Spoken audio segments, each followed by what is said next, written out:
Baik, mahasiswa sekalian, kali ini kita akan membahas tentang hukum tentang orang dan juga keluarga.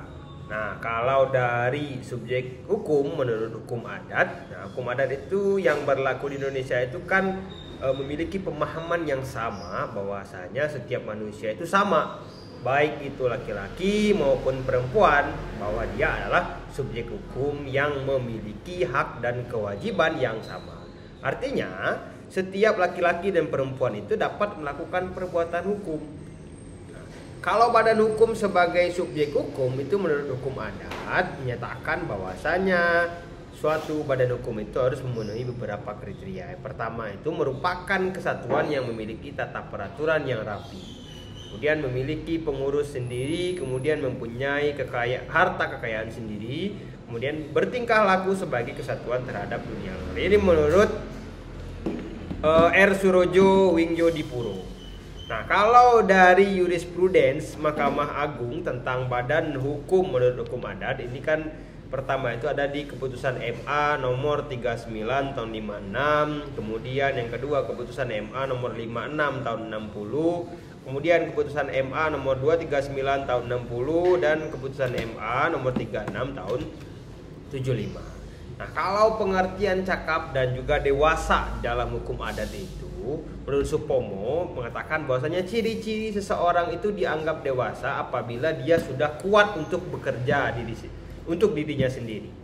Kemudian cakap untuk mengurus harta benda dan juga keperluannya sendiri. Dan yang ketiga itu bagaimana cakap melakukan segala pergaulan dalam kehidupan kemasyarakatan serta bagaimana mempertanggungjawabkan sendiri segala-galanya atau apa yang dia kerjakan.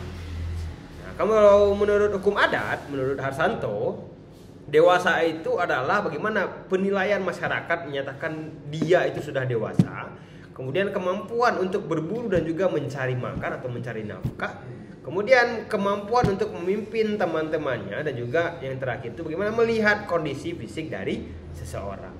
Nah, kalau pengertian cakap dan dewasa menurut undang-undang, kalau kita berujuk kepada BW atau Kitab Undang-Undang Hukum Perdata, pasal 330 ayat 1 menyatakan bahwasanya belum dewasa itu adalah mereka yang belum mencapai umur genap 21 tahun dan tidak lebih dulu telah kawin.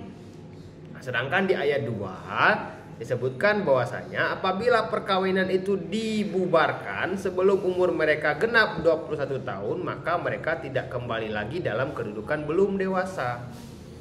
Nah, jadi seseorang dianggap dewasa itu menurut pasal 330 itu setelah berumur 21 tahun atau sudah melakukan pernikahan.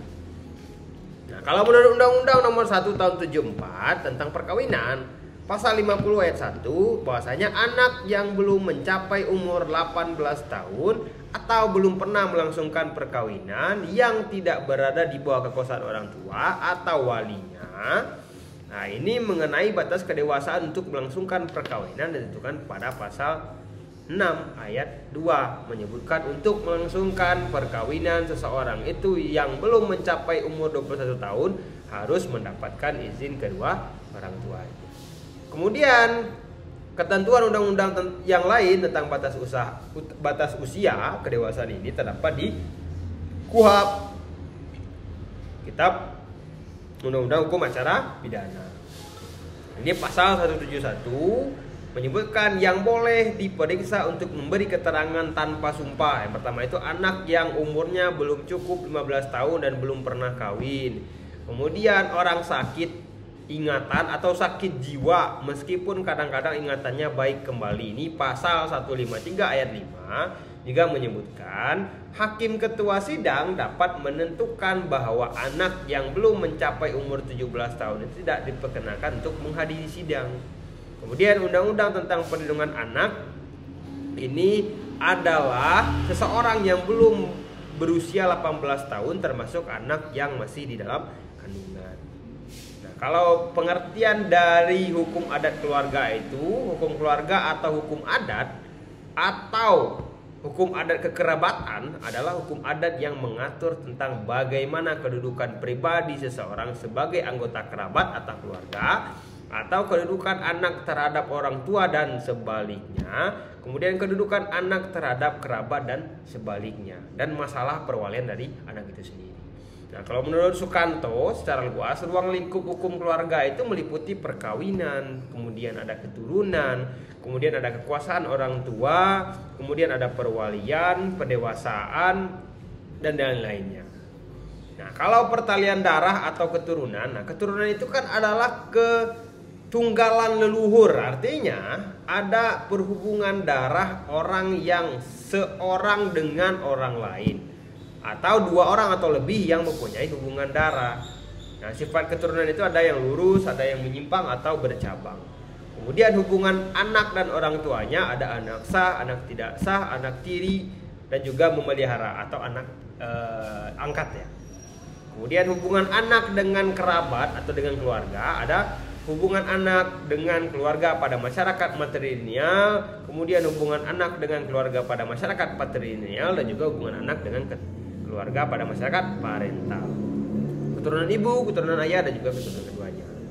Nah, perwalian anak dalam Undang-Undang Nomor 1 Tahun 74 tentang perkawinan menyatakan bahwa seorang anak yang belum mencapai usia 18 tahun atau belum pernah menikah, yang tidak berada di bawah kekuasaan orang tua, berada di bawah kekuasaan wali yang menyangkut pribadi anak tersebut maupun harta bendanya. Artinya bahwa dalam hukum positif itu di Indonesia, seorang anak yang tidak berada di bawah kekuasaan orang tua, anak tersebut berada dalam perwalian. Di dalam Undang-Undang Nomor 1 Tahun 74 tentang perkawinan. Di dalam KUHP Perdata atau BW setidaknya terdapat 3 macam perwalian. Pertama, perwalian oleh suami atau istri yang hidup lebih lama. Kemudian perwalian yang ditunjuk oleh bapak atau ibu dengan surat wasiat atau akta tersendiri.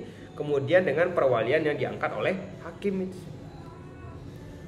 Kemudian pengangkatan anak. Nah, mengangkat anak atau adopsi adalah suatu perbuatan pengambilan anak orang lain ke dalam lingkungan keluarga sendiri. Nah, sehingga hubungan antara orang yang mengambil anak dengan anak yang diambil itu timbul suatu hubungan hukum kekeluargaan yang sama, seperti hubungan yang ada di antara orang tua dengan anak kandungnya sendiri. Nah, secara umum pengangkatan anak ini dilatar belakangi oleh beberapa faktor untuk melanjutkan keturunan, kemudian ada supaya ada yang melanjutkan untuk mengurus harta benda, kemudian untuk memberi kedudukan kepada anak yang dianggap lebih baik untuk menguntungkan daripada kedudukan semulanya. Kemudian bagaimana bentuk pengangkatan anak itu, pengangkatan anak secara langsung dan juga pengangkatan anak secara tidak langsung. Kalau hak waris bagi anak angkat, nah hukum pewarisan yang berlaku di Indonesia ini masih beraneka ragam atau pluralisme. Hal ini dikarenakan beraneka ragamnya corak budaya, agama, sosial, dan juga adat istiadat, serta bagaimana susunan kekerabatan dalam masyarakat Indonesia. Nah, secara garis besar, hukum kewarisan yang berlaku adalah hukum kewarisan yang terdapat di KUHP atau BW. Ini pasal 830 sampai dengan pasal 1130 tentang hukum waris dan juga hukum waris adat, juga hukum waris Islam. Nah, warisan di sini bukanlah diartikan bagaimana cara penyelesaiannya, melainkan lebih dari itu tentang bagaimana peralihan harta benda seseorang kepada ahli warisnya, baik dilakukan sebelum wafat maupun sesudah wafat.